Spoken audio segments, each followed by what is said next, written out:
હવામાન વિભાગ જે કહી રહ્યું છે એને વિંડી પણ સમર્થન આપી રહ્યું છે। કયા કયા વિસ્તારમાં ક્યાં કેવો વરસાદ વરસી રહ્યો છે, વિંડીનું અનુમાન શું કહે છે એ આપને બતાવવું છે। અત્યારે તમે અહીંયા જોશો તો જૂનાગઢ ને એની આસપાસનો એટલે કે સૌરાષ્ટ્રનો આખો વિસ્તાર છે, ત્યાં વરસાદની આગાહી બતાવી રહી છે। અત્યારે આ બિલકુલ 12 તારીખ અને 12 વાગ્યાનું 5 વાગ્યાનું અનુમાન બતાવી રહ્યું છે કે અહીંયા વરસાદ અત્યારે વરસવાની શક્યતા છે આખા સૌરાષ્ટ્રમાં। છેક આ બાજુ દ્વારકા એટલે આ બાજુ તમે ખંભાળિયાથી શરૂ કરો, ખંભાળિયાથી શરૂ કરી અને આખું સુરેન્દ્રનગર જિલ્લો આવી જાય છે। આ બાજુ સહેજ ભાવનગર જિલ્લાને અડીને આ એક સિસ્ટમ બનેલી દેખાઈ રહી છે અહીંયા। અને એની સાથે સાથે દક્ષિણ ગુજરાતમાં જો તમે આવો છો તો સુરત, વલસાડ, વ્યારા, આ બાજુ નવાપુર છે, એ બાજુ પણ વરસાદ વરસી શકે છે। ડાંગ, આહવામાં પણ વરસાદ વરસી શકે છે। આવતીકાલનું અનુમાન વિંડીનું શું કહે છે એના ઉપર એક નજર કરીએ તો આ બાજુ પાલનપુર ને એ બાજુ વરસાદ વરસી શકે છે। એની સાથે સાથે સૌરાષ્ટ્રના ભાગોમાં છૂટાછવાયા વરસાદની સંભાવના છે। સાંજ પડતા જૂનાગઢ, થાન અને એની આસપાસ વરસાદ વરસી શકે છે।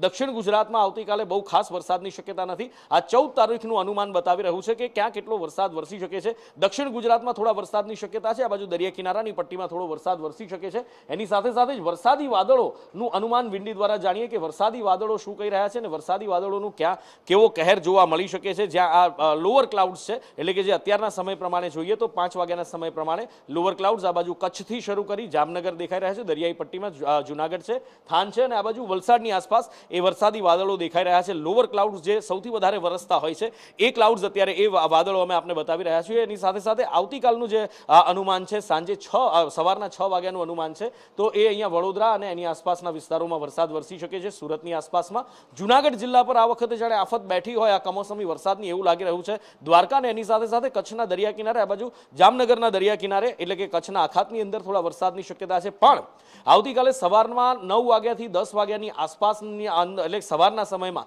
જૂનાગઢમાં સૌથી વધારે વરસાદ વરસી શકે છે કારણ કે અહીંયા સૌથી વધારે વાદળો ઘેરા દેખાઈ રહ્યા છે અને ત્યાં સારો એવો વરસાદ કદાચ મધ્યમથી ભારે વરસાદ વરસે એવું દેખાઈ રહ્યું છે। આખા દિવસ દરમિયાન જૂનાગઢમાં પણ વાદળછાયું વાતાવરણ રહે અને વાદળ સારા એવા ત્યાં વરસે એવી શક્યતા દેખાઈ રહી છે। અને 14 તારીખે આ બાજુ મધ્ય ગુજરાત અને દક્ષિણ ગુજરાતની સાથે સાથે સૌરાષ્ટ્રમાં પણ હળવાથી મધ્યમ વરસાદ વરસવાની શક્યતા અત્યારે દેખાઈ રહી છે।